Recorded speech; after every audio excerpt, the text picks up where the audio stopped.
Muito boa noite. Está começando pela rede CNT de televisão, o Jogo do Poder, um espaço aberto para a discussão política. Nós, aqui da CNT, acreditamos que o debate contraditório é sempre ponto de partida para o exercício de um dos direitos mais fundamentais, o de ser informado com absoluta correção e transparência. Esse é o objetivo, esse é o propósito do Jogo do Poder, que tem o prazer de receber hoje dois representantes da bancada federal do Rio, do PSD, o deputado Harold de Oliveira. Boa noite, deputado. Boa noite, é uma alegria estar aqui contigo. É um prazer recebê-lo mais uma vez aqui no Jogo do Poder. E do PT, o deputado Edson Santos. Boa noite, deputado. Boa noite, Ricardo. É um prazer estar aqui com vocês e com os telespectadores do programa Jogo do Poder. O prazer é nosso em recebê-los. Vamos começar falando um pouco de economia.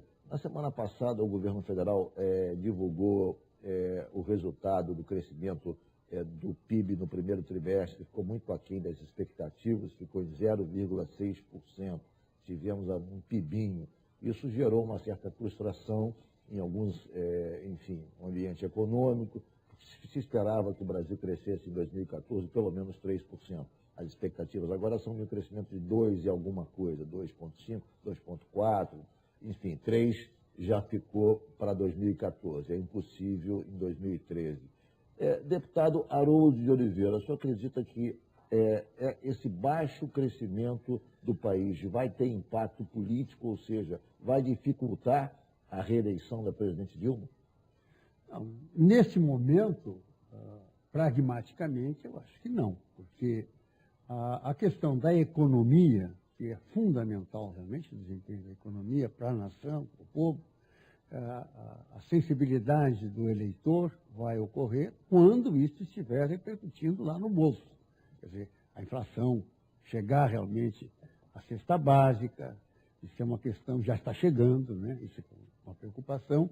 Como o prazo, o tempo aí é de um ano e pouco, com medidas que eu considero que são medidas até paliativas, né?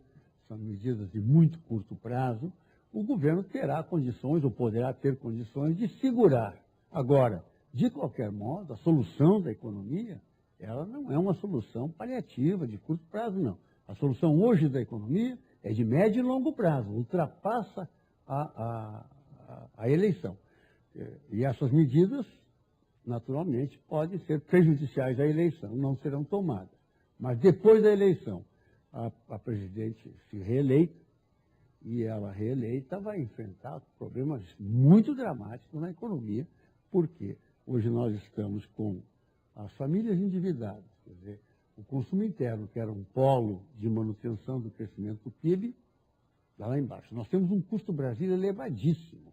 Os investimentos, que poderiam, inclusive, ser um fator de realce para o crescimento da economia, que entra muito dinheiro nesses investimentos que são grandes na área de infraestrutura logística, portos, aeroportos, estradas, etc., passa a ser lento. Tem que investir na competitividade da indústria, que está cada vez caindo mais, está menos competitiva.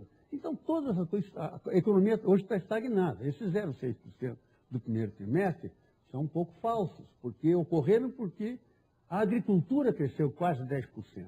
E cresceu quase 10% porque as safras de países produtores de grãos, etc., foi mais baixa. Então, cresceu. Foi um ponto fora do gráfico. O PIB mesmo foi de 0,2%. Deputado Edson Santos, a despeito do Brasil estar crescendo pouco, a despeito de termos um crescimento do PIB de 0,6% no primeiro trimestre e termos uma expectativa de um crescimento baixo em 2013, vivemos uma situação muito favorável em relação ao emprego. Estamos com pleno emprego ainda. Há alguns políticos e pessoas, digamos, da intimidade da presidente Dilma, assessores, que dizem o seguinte: o que impacta, na verdade, a eleição é a questão do emprego. Se tivermos um crescimento razoável, com pleno emprego, a presidente Dilma não terá problemas. O senhor acredita nisso? Ricardo, primeiro, a gente observa no mundo um ambiente de crise muito grande, né? A situação no Brasil não é algo isolado do que acontece no restante do mundo. A China, que crescia na ordem de 2 dígitos, hoje tem uma perspectiva de crescimento de 7%, ou seja, há uma queda brutal né, no crescimento econômico, do PIB chinês. Os países da Europa estão estagnados. Os Estados Unidos também vivem uma situação de dificuldade econômica. A previsão de crescimento é da ordem de 1% na economia americana. Então, levando isso em conta, esse ambiente econômico internacional, e diga-se de passagem, nós estamos garantindo à população brasileira um estado de bem-estar, que é isso que você coloca, né, em relação à questão do emprego e das condições das famílias brasileiras terem conforto e dignidade no seu dia a dia. Eu acredito que isso é o que vai presidir as eleições de 2014.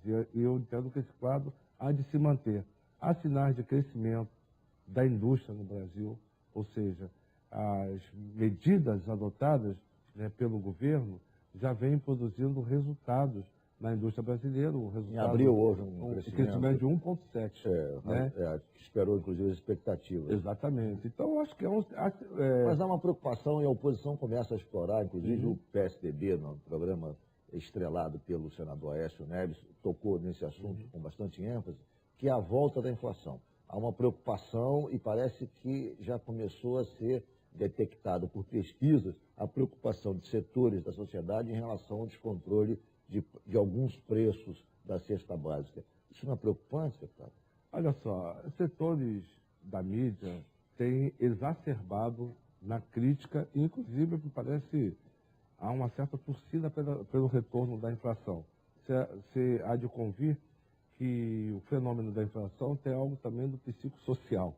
Na medida que as pessoas falam que os preços estão sendo reajustados, isso acaba por vir a contaminar toda a economia brasileira.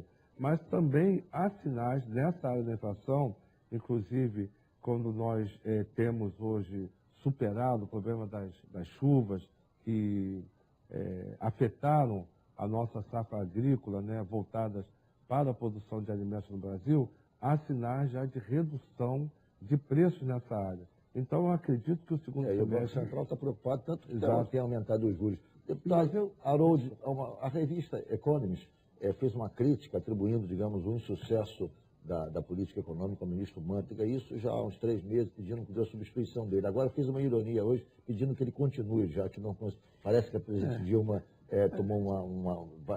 ficou indignada com a postura da revista e, segundo a revista, manteve o ministro por conta de só por uma questão capricho. Não é verdade. A gente não identifica essas coisas, não. Ele tem sido um bom ministro. Ele tem sido um bom ministro. Agora, nesse ambiente de manter a expectativa da população positiva em relação à economia, ele exagera um pouco, né? Convenhamos que em 2011, a previsão inflacionária como teto era 5,5%. Não, era 5%. Foi para 6,5%. Em 2012 era 4,5%, foi 5,98% a inflação. Quer dizer, houve 30% em média, entre 25% e 30%, a mais de inflação do que as metas. Quer dizer, e agora no primeiro trimestre, idem. A inflação, na realidade, está chegando sim na Bolsa do Povo. Por exemplo, ontem e hoje nós estamos tendo até baderna já em São Paulo por causa de aumento dos preços de passagem de ônibus. Ora, se aumenta o preço de passagem de ônibus, se você calcular os valores dos aumentos, você que não mexe na estrutura das passagens, mas é aumento mesmo, você vai ver que é o aumento que está aí corrigindo nesses períodos o aumento inflacionário. Então, e a nação está reagindo. Então, a inflação, a medida que foi tomada agora pelo Banco Central, e que deverá ser tomada mais ainda, porque foi pouco, de levar para 8% a taxa Selic, veio meio atrasada e não será suficiente. Terá que aumentar mais os juros, no meu entendimento. Então, tudo isso complica. Tudo isso é um complicador preocupante. Na realidade é. Eu vou fazer um rápido intervalo, o Jogo do Poder volta em 1 minuto.